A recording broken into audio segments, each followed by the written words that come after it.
کسی زمانے میں ایک بادشاہ تھا۔ اس کے گھر اولاد نہیں تھی۔ کافی عرصے کے بعد اس کے ہاں ایک بیٹی پیدا ہوئی۔ بادشاہ نے اس کے لیے ایک خاص طور پر محل بنوایا تاکہ اسے دنیا کی ہوا نہ لگ سکے، اور پھر بادشاہ نے بیٹی کی خدمت کے لیے 4 نوکرانیاں رکھیں۔ شہزادی سے ملنے کے لیے صرف بادشاہ، ملکہ اور اس کے 4 نوکرانیاں ہی اس محل میں جا سکتی تھیں۔ اس کے علاوہ کسی کو اجازت نہ تھی کہ وہ شہزادی سے مل سکے۔ جب بادشاہ کی بیٹی جوان ہوئی تو اس نے اپنی ماں یعنی ملکہ سے کہا کہ میرا بھی دل چاہتا ہے اس مکان سے باہر نکلوں اور باہر کے محل کی سیر کروں۔ ملکہ اس کی ماں نے جواب دیا، میں تمہارے باپ یعنی بادشاہ سے پوچھ کر بتاؤں گی۔ اگر انہوں نے اجازت دی تو پھر میں تمہیں اس محل سے باہر نکالا جائے گا، ورنہ نہیں۔ جب ملکہ نے بادشاہ سے بات کی تو بادشاہ نے جواب دیا کہ میری بیٹی کو 7 برقعوں میں لپیٹ کر اور گھوڑے کی پالکی کے اوپر بٹھا کر لاؤ، اور جس راستے سے وہ آئے اس راستے میں کوئی کھڑا نہ ہو تاکہ اسے کوئی دیکھ نہ سکے۔ اسی بات پر عمل کیا گیا اور ان کی بیٹی کو محل میں لایا گیا۔ وہ اپنی ماں ملکہ کے ساتھ محل میں گھومنے پھرنے لگی۔ وہ محل کی خوبصورتی دیکھ کر بہت خوش تھی۔ شہزادی نے گھومتے پھرتے محل کی کھڑکی سے باہر جھانکا تو اسے باہر مانگنے والا فقیر دکھائی دیا، جس کے جسم پر پھٹے پرانے کپڑے تھے اور اس کے جسم پر جا بجا زخموں کے نشان تھے، اور زخموں کی وجہ سے اس کے جسم سے لہو رس رہا تھا۔ بادشاہ کی بیٹی کی نظر اس فقیر پر پڑی تو ہنسنے لگی۔ ہنستے ہنستے وہ لوٹ پوٹ ہو گئی۔ اتنے میں اس کو غیب سے آواز آئی، اے لڑکی، تم جسے دیکھ کے ہنس رہی ہو وہ تمہارا شوہر ہے۔ لڑکی نے یہ آواز سنی تو وہ ڈر سے کانپنے لگی اور وہیں بے ہوش ہو گئی۔ کافی دیر کے بعد اسے ہوش آیا تو کہنے لگی، ابا جان، میری ایک خواہش پوری کر دے۔ بادشاہ جو پہلے ہی اس کے بے ہوش ہونے کی وجہ سے پریشان تھا، کہنے لگا، کیا بات ہے؟ شہزادی نے کہا کہ محل کے باہر ایک دروازہ بنایا جائے جس میں سلطنت کے تمام لوگوں کو حکم دیا جائے کہ اس دروازے سے گزریں۔ بادشاہ نے بیٹی کے کہنے پر عمل کیا۔ بادشاہ کی بیٹی نے پانی کا ایک کٹورا لے کر محل کے اوپر والی کھڑکی میں کھڑی ہو گئی اور لوگ نیچے سے دروازے میں سے گزرنے لگے، اور گزرتے جاتے اسی طرح تیسرے دن بھی وہی منگتا فقیر دروازے میں سے گزرا تو بادشاہ کی بیٹی نے اس پر ڈول الٹ دیا۔ لوگ ہنسنے لگے کہ بادشاہ کی بیٹی نے فقیر کو پسند کر لیا۔ یہ منظر دیکھ کر بادشاہ سخت ناراض ہوا، غصے اور جلال میں آ گیا۔ اس نے شہزادی کو برا بھلا کہا اور فوراً جلاد کو بلا کر بیٹی کو اس کے حوالے کیا اور کہنے لگا، اس نا انجان کو میری نظروں سے دور لے جا اور اسے قتل کر ڈال۔ جلاد نے بادشاہ کے کہنے پر عمل کیا اور لڑکی کو جنگل میں لے کر جا کر کہنے لگا، بتا تیری آخری خواہش کیا ہے؟ میں اب تجھے جان سے مار ڈالوں۔ تم میرے باپ کا نمک خوار نوکر ہے، میں تجھے قسم دیتی ہوں کہ تم مجھے جان سے مت مار۔ میری انگوٹھی لے جا، میری انگلی میں سے خون نکال کر اس کے چند قطرے ڈال اور یہ انگوٹھی میرے باپ کو دکھا دینا، اور اس کو بتا دینا کہ تو نے جو حکم دیا تھا عمل کر لیا ہے اور مجھے مار ڈالا ہے، اور چھوٹی بات یہ کہ تو مجھے اس فقیر کے حوالے کر دے، تیری بڑی مہربانی ہوگی۔ جلاد کا دل شہزادی کی باتیں سن کر پسیٹ گیا اور اس نے اس کی بات مان لی اور اسے فقیر کے پاس چھوڑ دیا اور خود اس انگوٹھی کو لے کر بادشاہ کے پاس جا پہنچا۔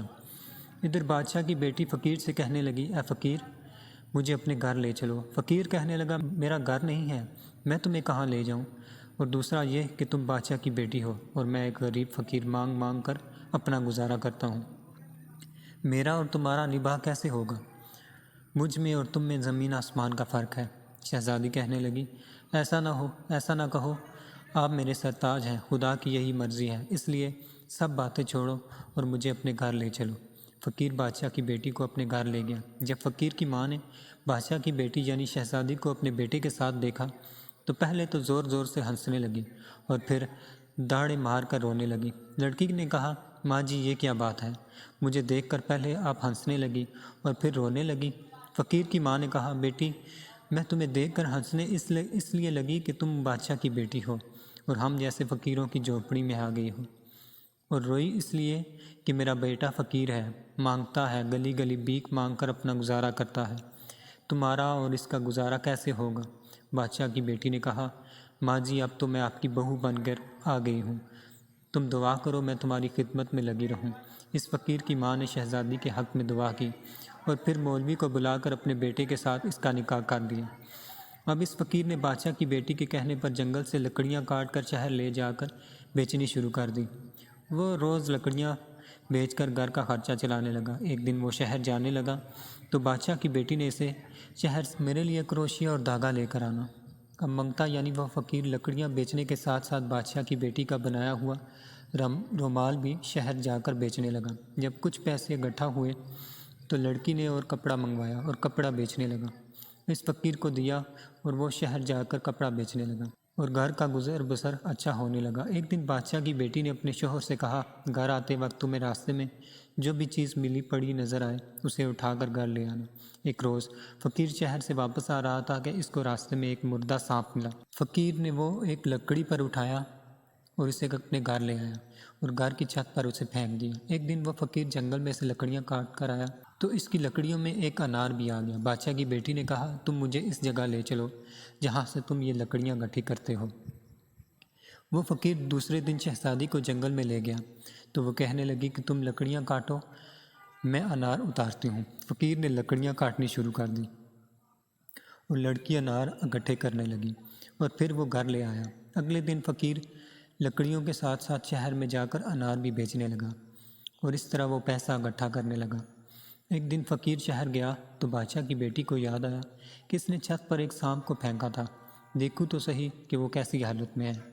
جب وہ چھت پر چڑھی تو دیکھا وہاں پر ہیروں کا ہار پڑا تھا۔ اس نے سوچا، یہ ہار تو بڑا قیمتی ہے، کسی ملکہ کا لگتا ہے۔ بادشاہ کی بیٹی ہار دیکھ کر خوش ہو گئی۔ جب فقیر گھر واپس آیا تو بادشاہ کی بیٹی نے کہا، اب تم لکڑیاں بیچنا چھوڑ دو کیونکہ ہمیں بہت ساری دولت مل گئی ہے۔ پھر اس نے اپنے شوہر فقیر کو وہ ہار دکھایا اور اگلے دن اس ہار میں سے ایک ہیرا نکال کر اسے دیا اور ساتھ ہی یہ کاغذ پر ایک جوہری کا پتہ لکھ دیا اور کہنے لگی، اس جوہری کے پاس جا کر ہیرا بیچ دو۔ فقیر ہیرا لے کر جوہری کے پاس گیا، لیکن جب جوہری نے ہیرا دیکھا تو اس کی آنکھیں پھٹی کی پھٹی رہ گئی۔ کہنے لگا، اس ہیرے کی قیمت تو کوئی بادشاہ ہی دے سکتا ہے، تم یہ ہیرا لے کر بادشاہ کے پاس جاؤ۔ فقیر ہیرا لے کر بادشاہ کے پاس پہنچا اور ہیرا بادشاہ کی خدمت میں پیش کیا۔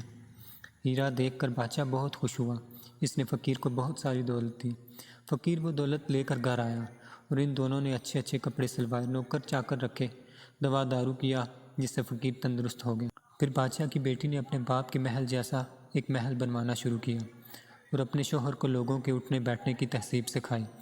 جب محل بن گیا تو بادشاہ کی بیٹی اپنے شوہر کو ہر روز ہیروں کے ہار میں سے 2-4 ہیرے نکال کر دیتی اور اسے اسی جوہری کے پاس بیچ دیتی تاکہ وہ اسے بیچ آئے اور وہ بہت امیر بن گیا۔ ایک دن بادشاہ کی بیٹی نے اپنے شوہر سے کہا، اگر تم اجازت دو تو میں بادشاہ کی دعوت بناؤں۔ شوہر نے کہا، مجھے کیا اعتراض ہو سکتا ہے، اجازت سمیت تمام وزراء عمرا کو لے کر ہمارے گھر دعوت پر آئیے اور اپنے گھر والوں کو بھی ساتھ لائیے۔ بادشاہ نے سوچا، یہ تو کوئی جنونی پاگل ہے، نے میرے سارے اہل محل کو روٹی کی دعوت دی ہے، بھلا کتنا روپیہ خرچ کر سکے۔ خیر بادشاہ نے دعوت قبول کر لی۔ یہ دعوت کئی دنوں تک چلتی رہی۔ بادشاہ، اہلکار اور فوج اور اس کے محل کے نوکر چاکر دعوت میں آئے۔ آخر میں بادشاہ نے اپنے وزیروں سمیت بادشاہ کی بیٹی قیمتی پوشاک پہن کر اس کے سامنے آئی۔ وہ وزیروں اور بادشاہ کو اپنے ہاتھوں سے کھانا ڈال کر دینے لگی۔ بادشاہ حیرت سے آنکھیں پھاڑے اسے دیکھ رہا تھا۔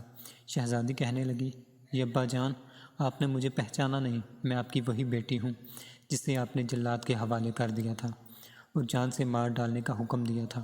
میرا قصور صرف اتنا تھا کہ میں نے فقیر کو پسند کر لیا تھا۔ بادشاہ نے بیٹی کو دیکھا تو پہچان لیا۔ اس کی آنکھوں میں آنسو آ گئے۔ اٹھ کر بیٹی کو سینے سے لگا لیا اور پیار کیا اور بادشاہ کو لے کر دوسرے کمرے میں گئی۔ اپنے شوہر سے ملوایا اور کہنے لگی، یہ میرا وہی شوہر ہے جو فقیر تھا، جس کے جسم سے لہو رستا تھا۔ بادشاہ نے اس فقیر کو اپنے سینے سے لگا لیا اور پیار کیا، پھر دونوں کو اپنے محل لے گیا، راج پاٹ ان کے حوالے کیا اور خود اللہ کی یاد میں مصروف ہو گیا۔